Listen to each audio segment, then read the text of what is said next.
The medical bay of the Crexian warship Dominance hummed with the sound of diagnostic equipment and the low murmur of alien voices. In the center of the sterile chamber, a creature lay motionless on a reinforced medical table.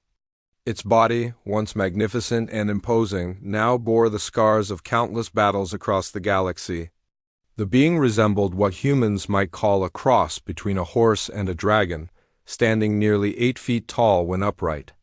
Its hide, once a lustrous silver blue, had dulled to an ashen gray. 4 powerful legs ended in hooves that could crush steel, while its elongated neck supported a head crowned with crystalline horns that had lost their natural glow. This was Valorek, a Sentinel-class bioweapon bred specifically for interstellar warfare. For 15 years he had served the Crexian military with unwavering loyalty, charging through enemy lines and devastating opposition forces with his natural weapons and enhanced abilities. His kind were not merely mounts or beasts of burden, they were intelligent, proud warriors in their own right, capable of independent thought and tactical analysis. Each Sentinel was worth a small fleet of conventional fighters, and they knew it. Dr. Alexis, the ship's chief medical officer, ran her scanner over Valorek's prone form one final time. Her 4 arms moved with practiced efficiency as she recorded the readings, her insectoid face betraying no emotion. The other medical staff, a mixture of Crexian technicians and alien specialists, waited for her assessment. The tension in the room was palpable. The neural pathways show significant deterioration, Zalexis announced, her translator rendering her clicking speech into standard galactic. Combat fatigue syndrome has progressed beyond acceptable parameters. Reaction times are down 47%. Strength output has decreased by 32%. Most critically, his bonding capacity with handlers has become unreliable. Commander Thax, a massive reptilian officer with scales that shifted color based on his mood, stepped forward. Currently, those scales showed deep red streaks of annoyance mixed with the cool blue of calculation. What are our options, Doctor? The neural conditioning could be reset completely, Zalexis replied, consulting her datapad. However, the process would essentially create a new personality. The current consciousness would be ... eliminated. Alternatively, we could attempt partial reconditioning, though success rates for that procedure are less than 30%. Valorek's consciousness stirred as the voices penetrated the fog of sedatives. He had been awake for most of the examination, but the drugs made it difficult to focus or respond.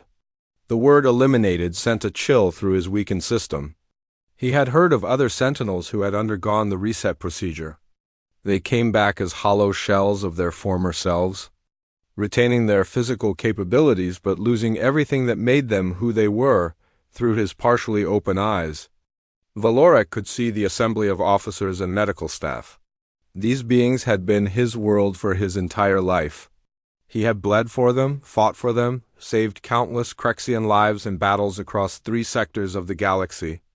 Yet now they spoke of him as if he were nothing more than a malfunctioning piece of equipment. What about retirement to a sanctuary world? Asked a younger officer, her voice uncertain. Commander Thax's scales flashed angry orange. Valorek has been exposed to too many classified operations and tactical protocols. Security regulations prohibit releasing active bioweapons to civilian populations, even sanctuary worlds. Besides, the cost of maintaining a non-functional Sentinel is prohibitive. Dr. Zalexis cleared her throat, a sound like grinding stone. There is one other option. The humans have been requesting opportunities to study our bioweapon technology. They're particularly interested in the Sentinel program, though their own genetic engineering capabilities are primitive. We could transfer him to their research facility as part of the cultural exchange program. The room fell silent for a moment. The Crexian Empire's relationship with humanity was complex. Humans were a relatively new species on the galactic stage, having achieved faster-than-light travel only 2 centuries ago. They were considered technologically inferior by most galactic powers, yet they had proven surprisingly adaptable and resilient. Their diplomatic efforts had earned them a tentative place in the Galactic Council, though many species still viewed them as curiosities rather than equals. The humans couldn't properly care for a sentinel, protested the younger officer. They lacked the facilities, the knowledge, the genetic compatibility required for proper bonding.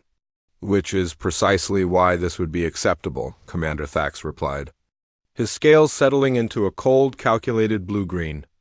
If Valorek is truly beyond rehabilitation, then letting the humans attempt their crude research serves our interests. They learn nothing of value due to their limitations, and were relieved of an expensive disposal problem. Valorek felt something twist in his chest at these words. Expensive disposal problem. That's what 15 years of service had earned him. The battles of Zarian Prime, where he had single-handedly held a crucial mountain pass for 18 hours. The siege of the Melkari shipyards, where he had led the charge that broke their orbital defenses. The countless smaller engagements where his presence had turned the tide of battle. All of it reduced to a disposal problem. The humans have a research station in the Sol system, Dr. Zalexis continued, pulling up star charts on the main display. It's a small facility, primarily used for studying alien flora and fauna. They've been asking for years to examine a live sentinel, though we've always refused. This could serve as a gesture of goodwill while solving our current dilemma. Commander Thax studied the star charts, his claws tapping against his scaled chin. What are the humans offering in exchange? Raw materials, primarily. Rare earth elements and some interesting biological samples from their homeworld. Nothing technologically significant, but useful for our industrial sectors. The discussion continued for several more minutes, but Valorek had heard enough. His fate was being decided by beings who saw him as nothing more than a commodity to be traded or disposed of. The sedatives were beginning to wear off, and with returning consciousness came a deep, aching pain that had nothing to do with his physical wounds. As the medical staff began preparing transfer documents and the officers debated shipping logistics, Valorek closed his eyes and tried to remember what it felt like to matter. Somewhere in the vast galaxy, among a species known for their unpredictability and emotional nature, he would either find a new purpose or meet his end far from everything he had ever known. The Dominance adjusted course for human space, carrying its unwanted cargo toward an uncertain future. The Terran research station Harmony orbited Earth's moon in a slow, lazy arc that brought it within view of humanity's homeworld every 6 hours. Dr. Elena Vasquez pressed her face against the observation deck's reinforced window, watching the blue marble turn beneath them. Even after 3 years stationed here, the sight never lost its ability to take her breath away. The swirling white clouds, the deep azure oceans, the brown and green continents where 8 billion humans lived their lives. It was beautiful in a way that no other world in the galaxy could match. Still gets to you, doesn't it? Dr. Marcus Chen joined her at the window, carrying 2 steaming cups of coffee. The rich aroma mixed with the recycled air of the station, creating a small pocket of comfort in the sterile environment. Elena accepted the coffee gratefully. Every time, I keep thinking about how small we are compared to everything else out there, and yet, she gestured toward Earth. Look what we've built. Look how far we've come. Marcus nodded, understanding. Humanity's rapid expansion into space had surprised everyone, including humans themselves. While other species had taken millennia to develop interstellar capabilities, humans had gone from their first moon landing to faster-than-light travel in just over 2 centuries. It wasn't that they were smarter than other species. Many aliens possessed superior intellects and technologies. But humans had something else, something that puzzled their galactic neighbors, an almost reckless determination to keep pushing forward, no matter how impossible the odds seemed. Speaking of how far we've come, Marcus said, the Crexian transport just docked. They're bringing our new research subject. Elena's excitement was immediate and obvious. The Sentinel? It's actually here. She had been studying Crexian bioweapon technology for years, but always from captured wreckage or second-hand reports. The opportunity to examine a living Sentinel was unprecedented. Not just any Sentinel, Marcus corrected. According to the transfer documents, this one's a veteran. 15 years of active service across multiple campaigns. The Crexians classify him as beyond rehabilitation, whatever that means. They made their way through the station's corridors, past laboratories where human scientists studied alien plant samples and mineral compositions. The research station was relatively small compared to the massive vessels of other species, but it was efficient and well-designed. Humanity's approach to space habitation focused on modularity and adaptability, rather than raw size. The docking bay was a flurry of activity as the transfer process began. Elena watched through the observation window as Crexian technicians guided a large containment unit from their ship to the station. The unit was clearly designed for transporting large creatures, with life support systems and monitoring equipment built into its walls. Captain Sarah Rodriguez, the station's commanding officer, joined them as the final transfer protocols were completed. The Crexians were interesting to deal with, she said diplomatically. They seemed almost eager to get rid of this creature. Made me wonder what we're really getting ourselves into. The containment unit was moved to Laboratory 7, the largest space on the station and the only one equipped to handle something of this size. Elena, Marcus, and a small team of xenobiologists gathered around as the unit's systems began the wake-up sequence. According to the documentation, the Sentinel had been kept in medical stasis during transport to prevent any complications from stress or environmental changes.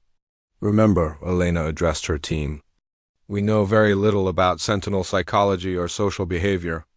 The Crexians have been extremely secretive about their bioweapon programs. Our first priority is establishing that this creature is healthy and stable before we begin any research. The containment unit's transparent aluminum viewing panel began to clear as the stasis gases were vented. Elena felt her breath catch as the creature inside was gradually revealed. Even lying down, it was clearly massive, easily 8 feet tall and built like a living siege engine. Its hide was a dull gray-blue color, marked with what appeared to be battle scars. Most striking were the crystalline horns that crowned its head. Though they seemed dim and lifeless, as the final systems cycled down, the creature's eyes opened. They were large and expressive, displaying an intelligence that was immediately apparent. But there was something else in those eyes that made Elena's chest tighten with an emotion she hadn't expected: profound sadness. The Sentinel raised its head slowly, taking in its new surroundings. Its gaze moved methodically across the laboratory, noting the equipment, the viewing windows, and finally settling on the group of humans watching from behind the safety barrier. For a long moment, creature and humans studied each other across the space of the lab. "My God," whispered Dr. Sarah Kim, one of the xenobiologists. "Look at how it's observing us. It's analyzing our positions, our equipment, our potential threat level. This isn't just an animal, it's a tactical assessment." Elena stepped closer to the barrier, moving slowly and keeping her hands visible. The Sentinel's eyes tracked her movement with keen interest. "Can you understand me?" she asked, knowing that most galactic species had universal translators built into their biology or technology. The creature tilted its head slightly, then made a sound that the station's translation system rendered as a weak, gravelly voice. "I understand. You are the humans who will study me before I die." The bluntness of the statement shocked the assembled scientists into silence. Elena felt her heart clench at the resignation in the creature's voice. "What's your name?" she asked gently. I was Valoric of the Crexian Third Fleet. Sentinel-class bioweapon designation. VX-7743. I have served for 15 standard years before my usefulness ended." The translation system couldn't completely mask the bitterness in those words. Elena looked back at her team, seeing her own thoughts reflected in their faces. This wasn't just a research subject. This was a sentient being who had been discarded by those he had served. The ethical implications were staggering. "Valorek?" Elena said, testing the name. "We're not here to study you like a specimen. We'd like to learn about you, about your people, about your experiences. If you're willing to share them." The Sentinel's eyes narrowed slightly, as if trying to determine whether this was some kind of deception. The Crexians sent me here to be disposed of efficiently. They believe your primitive facilities will fail to maintain my biology, solving their problem without direct termination. The casual cruelty of this revelation hit Elena like a physical blow. The Crexians had essentially sent Valorek here to die slowly, using humanity's supposed incompetence as a disposal method. But as she looked at the magnificent creature before her, Elena felt something that would prove to be very dangerous to her objectivity as a scientist. She felt protective. "Well," she said, surprising herself with the firmness in her voice, "I guess we'll just have to prove them wrong." For the first time since awakening, something flickered in Valorek's eyes that might have been hope. 3 weeks had passed since Valorek's arrival at Research Station Harmony, and the changes were subtle but unmistakable. Elena had moved a cot into Laboratory 7, spending most of her time in the large space that had become the Sentinel's temporary home. She told herself it was purely for research purposes, but the truth was more complicated. Every day brought new revelations about both Crexian cruelty and human compassion. The first breakthrough had come when Elena discovered that Valorek was slowly starving.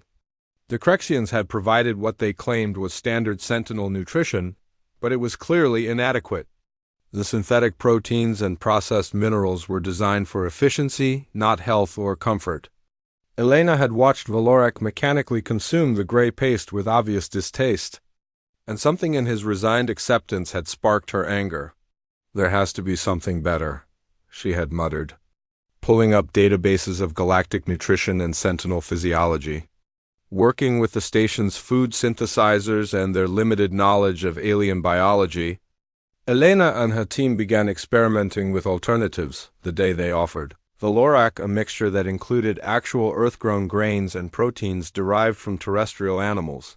His reaction was startling. His dulled crystalline horns flickered, briefly with bioluminescence, the first sign of vitality he had shown since his arrival. "This is different," Valorek had said, his voice carrying notes of surprise. "It has complexity, flavor." He had paused, searching for words that his translator could render appropriately. "It reminds me of food from my childhood before the conditioning." That single comment had opened floodgates. Elena learned that Sentinels weren't born as weapons, they were children once, raised in natural environments before being taken for military conditioning at adolescence.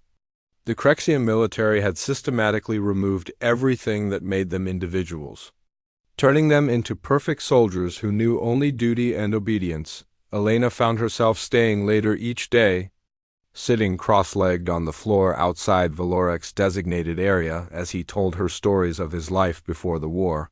His memories of running through crystal forests under 3 purple suns, of playing with other young sentinels in meadows of silver grass, painted a picture of a species far more complex than their current military role suggested.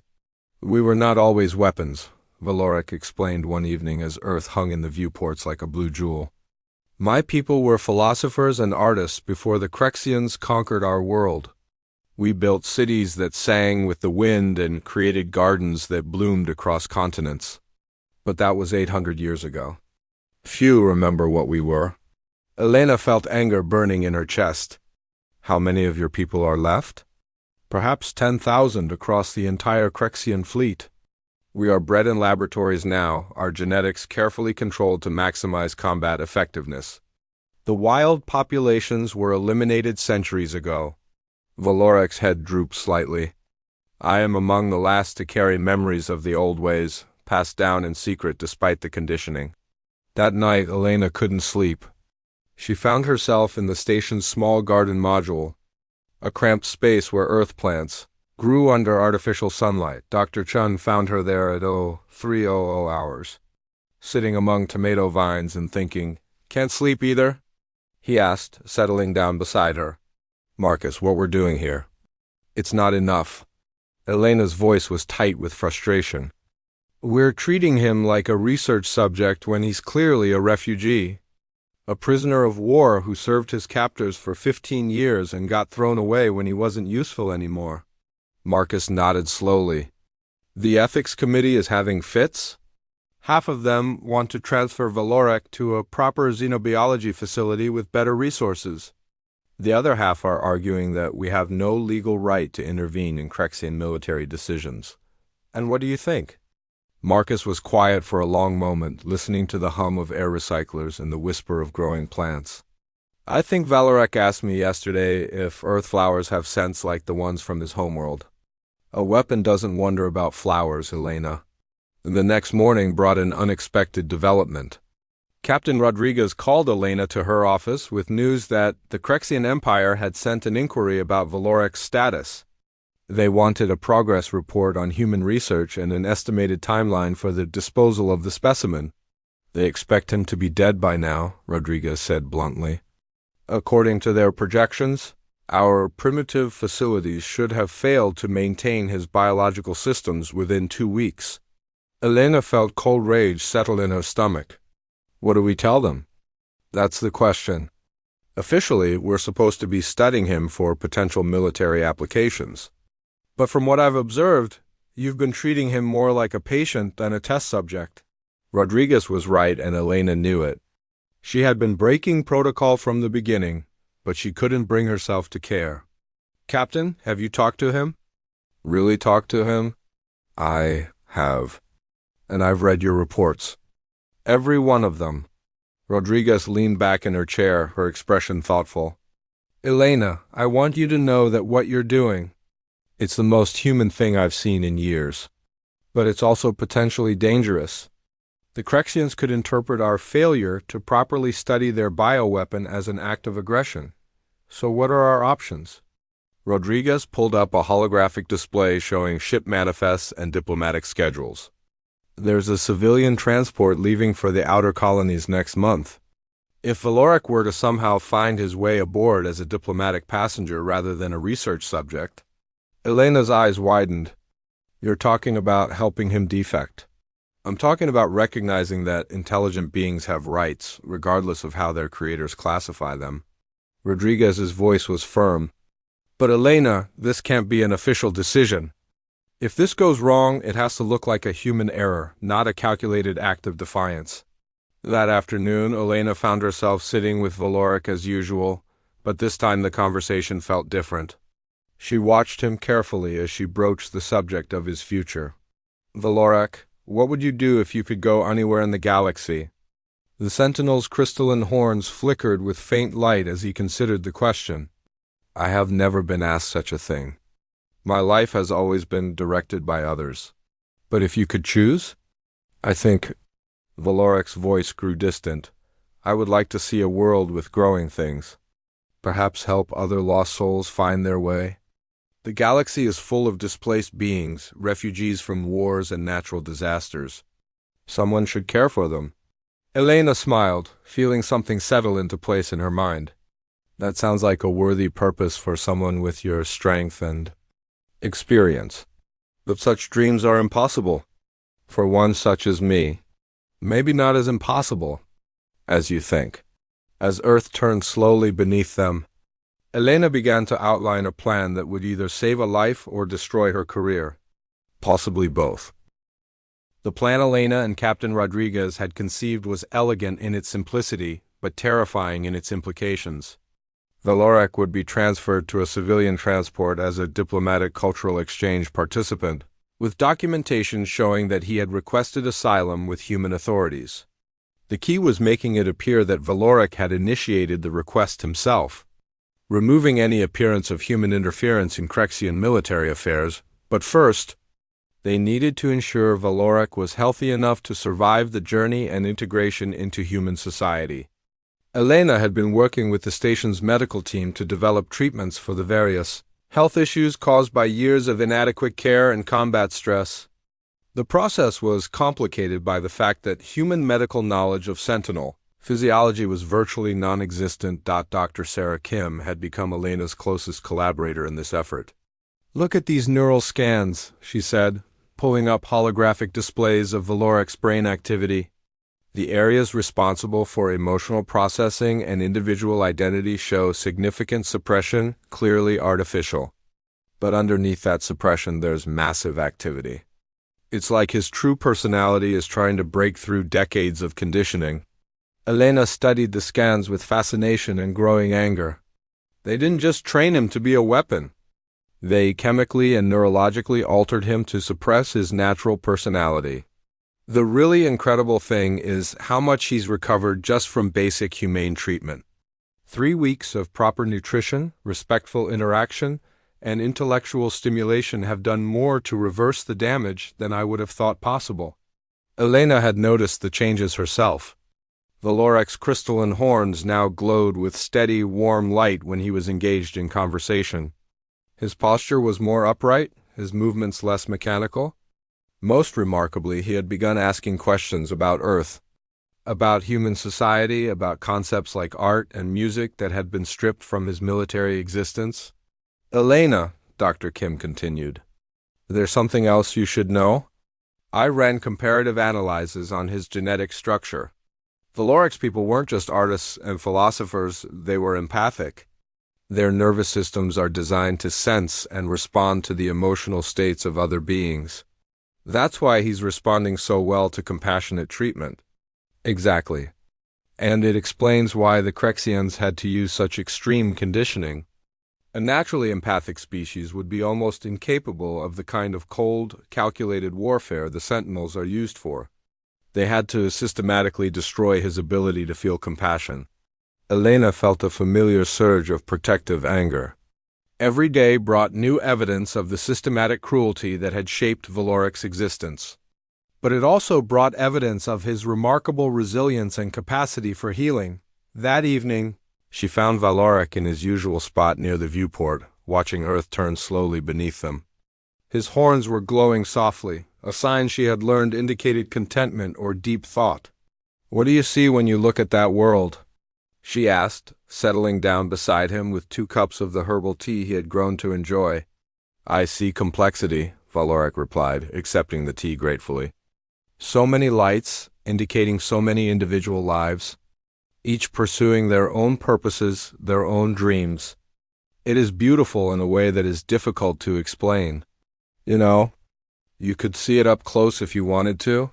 Valoric turned his great head toward her, his eyes reflecting curiosity mixed with something that might have been longing.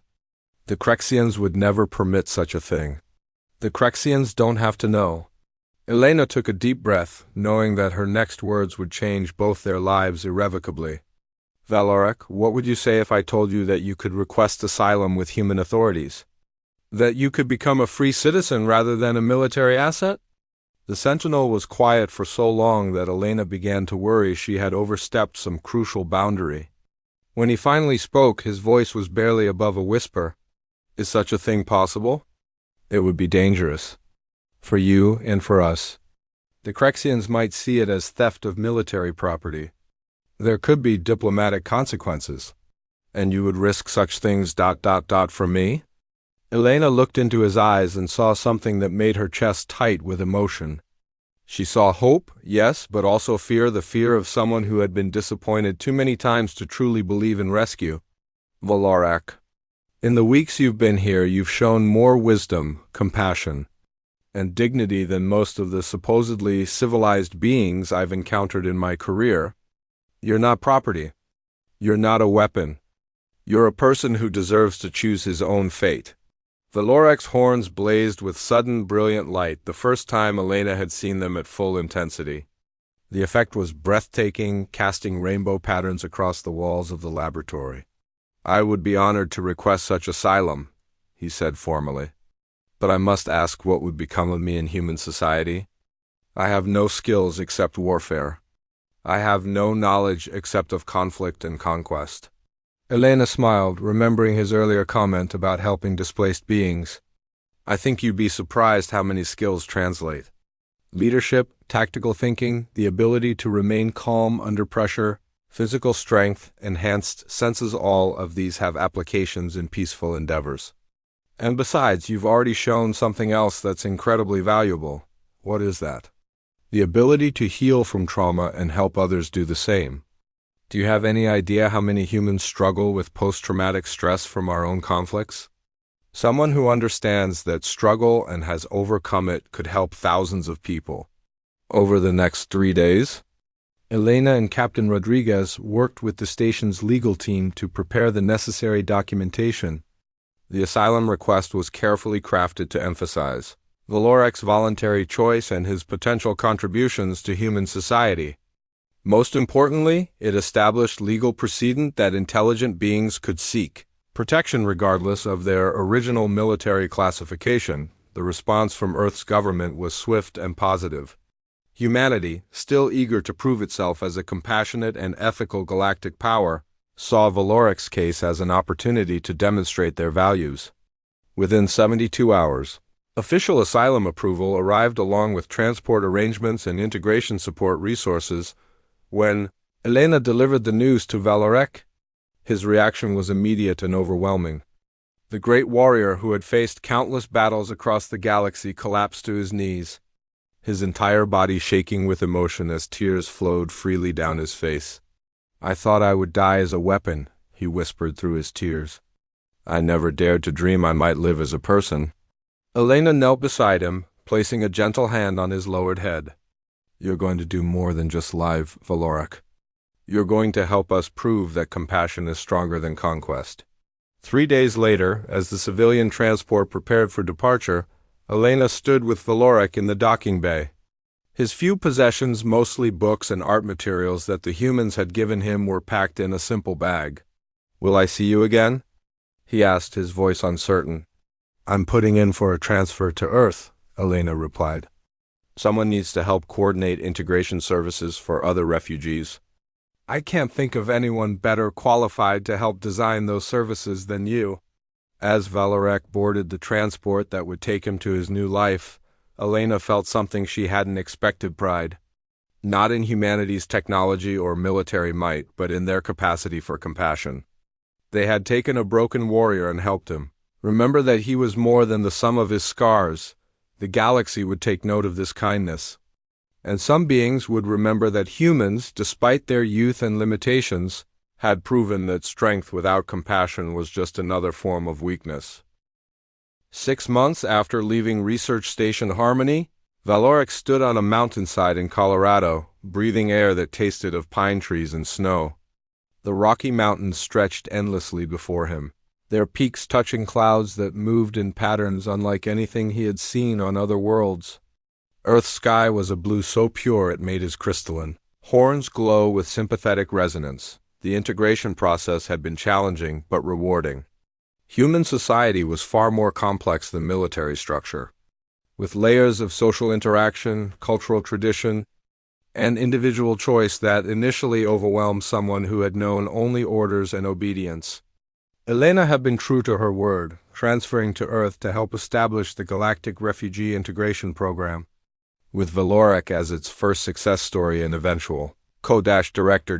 But today wasn't about his work with the integration program. Today was about something more personal, more profound.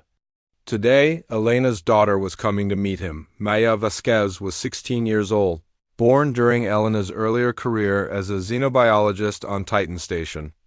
She was intelligent, curious, and, according to Elena, somewhat skeptical of her mother's new career direction. Maya had grown up around aliens and alien technology, but Valorek would be the first non-human she had encountered who was closer to her own age in terms of emotional development rather than chronological years. Elena had explained that Valorek's psychological recovery had left him in some ways like an adolescent, experiencing emotions, relationships, and choices for the first time despite his physical maturity and military experience. She thought Maya might be able to connect with him in ways that adults couldn't, seeing past his imposing appearance to the person. Underneath, the sound of approaching vehicles interrupted Valorek's contemplation. Elena's hydrogen-powered truck appeared around a bend in the mountain road, followed by a smaller vehicle that must belong to Maya. Valorek felt nervous tension coil in his stomach and emotion. That would have been impossible during his military conditioning, but was becoming familiar in his new life. Elena emerged from the truck with her characteristic warm smile, but there was concern in her eyes.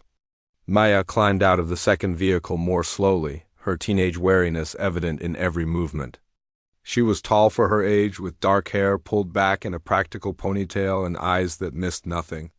She studied Valorek with the same analytical approach her mother used in scientific observation, but without the softening influence of experience. Maya. This is Valorek, Elena said, her voice carefully neutral. Valorek, my daughter Maya. Valorek had been coached on human social customs, but facing this young human who was so important to Elena, he felt unsure of himself. It is an honor to meet you, Maya, he said, keeping his voice gentle and his posture non-threatening. Your mother speaks of you often. Maya's response was direct and challenging. Mom says you used to kill people for the aliens who threw you away. Now you help refugees. That's quite a career change. Elena started to intervene, but Valorek raised a hand to indicate he could handle the question. The directness was actually refreshing after months of diplomatic politeness. It is, he agreed simply. I was created to be a weapon, but I chose to become something else. The transition has not been easy, and some days I am not certain I have succeeded. Maya's eyebrows rose slightly, apparently surprised by his honesty. What made you change? Your mother showed me that strength without compassion is just another form of weakness. And I discovered that I prefer building things to destroying them. They spent the afternoon hiking mountain trails, Elena and Maya sharing stories of Earth's history and geography, while Valorek listened and occasionally offered observations about other worlds he had seen. Maya's initial skepticism began to soften as she realized that Valorek was genuinely interested in her perspectives and opinions. Not just trying to impress an authority figure, the turning point came when they encountered an injured deer trapped in fallen rocks. The animal was clearly in pain and struggling to free itself, but it was too frightened to allow the humans to approach. Maya wanted to help but couldn't figure out how to get close enough without causing more distress. Valorek stepped forward slowly, his enhanced senses reading the deer's emotional state with empathic precision. He began making soft, rhythmic sounds, not quite singing, but something like it, that seemed to calm the terrified animal. His horns glowed with gentle blue-green light that pulsed in harmony with his vocalizations. He's using bioresonance, Elena whispered to Maya. Sentinels can project emotional states through sound and light frequencies. He's literally sharing calm with the deer. As the deer relaxed, Valorek carefully moved the rocks trapping its leg, his massive strength making light work of obstacles that would have required tools for the humans to move. Once freed, the deer stood shakily, tested its leg, and looked directly at Valorek for a long moment before bounding away into the forest. That was incredible, Maya said, her teenage composure cracking to reveal genuine amazement. How did you know what frequency to use? All living things share certain emotional resonances, Valorek explained. Fear, pain, relief, gratitude, these translate across species boundaries. I simply reminded the deer that not all large creatures intend harm. As they continued hiking, Maya began asking more personal questions. She wanted to know about his homeworld, about the other sentinels, about what it felt like to discover emotions that had been suppressed his entire life. Valorek found himself sharing things he had never told anyone. Even Elena. The hardest part, he admitted as they sat watching the sunset paint the mountains gold and purple, is learning to trust my own feelings. For 15 years, any emotion except obedience was punished. Now I am supposed to feel things, to want things, to choose things, and I sometimes worry that I am choosing wrongly. Maya was quiet for a moment, then said something that surprised both adults. I felt like that too when Mom decided to leave her research career to work with refugees. I was angry because it felt like she was choosing strangers over me. But watching her work with you and seeing how much it means to her, I think sometimes the scary choices are the right ones. Elena felt tears prick her eyes as her daughter continued. And watching you today, seeing how you help that deer and how you talk about wanting to help other people, I don't think you're choosing wrongly. I think you're choosing to be who you really are instead of who you were made to be. That evening, As they sat around a campfire under stars that painted the sky in unfamiliar patterns, Maya asked Valorek about his plans for the future. "I want to establish a sanctuary," he said, his voice full of conviction that surprised him with its strength. "A place where beings who have been damaged by any war from any species can come to heal. Somewhere they can remember that they are more than their trauma." "That sounds like something my mom would want to help with," Maya said, glancing at Elena with new understanding in her eyes. "It sounds like something we all could help with," Elena replied, feeling pieces of her future falling into place like stars finding their constellations. As the fire burned low and they prepared to return to civilization, Valorek realized that something fundamental had shifted. For the first time since his arrival on Earth, he felt truly hopeful about his future. Not just hopeful that he would survive, but hopeful that he could build something meaningful with his new life. Maya had seen past his alien appearance and military history to recognize the person he was becoming. In her acceptance, he had found something he hadn't known he was seeking, the possibility of family, chosen rather than assigned. 2 years later, the Healing Springs Sanctuary sprawled across a valley in Montana that seemed designed by nature for peace. Crystal-clear streams wound between meadows where earth flowers grew alongside carefully cultivated plants from 12 different worlds. The buildings were a unique fusion of human architecture and alien engineering, designed to accommodate beings of vastly different sizes and physiological needs. While maintaining harmony with the natural environment, Valorek stood on the main building's observation deck, watching the morning activities below. In the eastern meadow, a group of Zalari refugees, crystalline beings who had fled their homeworld after a devastating solar flare, worked alongside human volunteers to tend gardens of bioluminescent plants that would help them maintain their photosynthetic health. Near the lake, a family of Thurian bears, massive, intelligent creatures displaced by mining operations, splashed and played while their cubs learned to swim. Most remarkably, in the center courtyard, a group of young sentinels worked with Maya. Now 18 and preparing to study xenopsychology at the University of New Geneva, Maya had become something unexpected and wonderful, the sanctuary's chief liaison for beings her own age or younger. Her ability to connect with young aliens struggling with identity and trauma had proven extraordinary. Elena approached from behind, carrying 2 cups of the morning blend that had become their tradition, coffee, mixed with stimulating herbs from various worlds, creating a drink that energized multiple species simultaneously. "The Crexian delegation arrives this afternoon," she said, settling beside Valorek on the observation deck. "You ready for this?" Valorek's horns flickered with complex patterns of light nervousness, anticipation, and determination blending together. "As ready as one can be to face those who once owned you?" The delegation wasn't coming to reclaim him, thankfully. The sanctuary's success had attracted galactic attention, and even the pragmatic Crexians were beginning to understand the value of Valorek's work. 3 more war-damaged sentinels had requested transfer to human care, and the Crexian military was grudgingly recognizing that their disposal problem had become a valuable resource. "Valorek," Maya's voice called from below.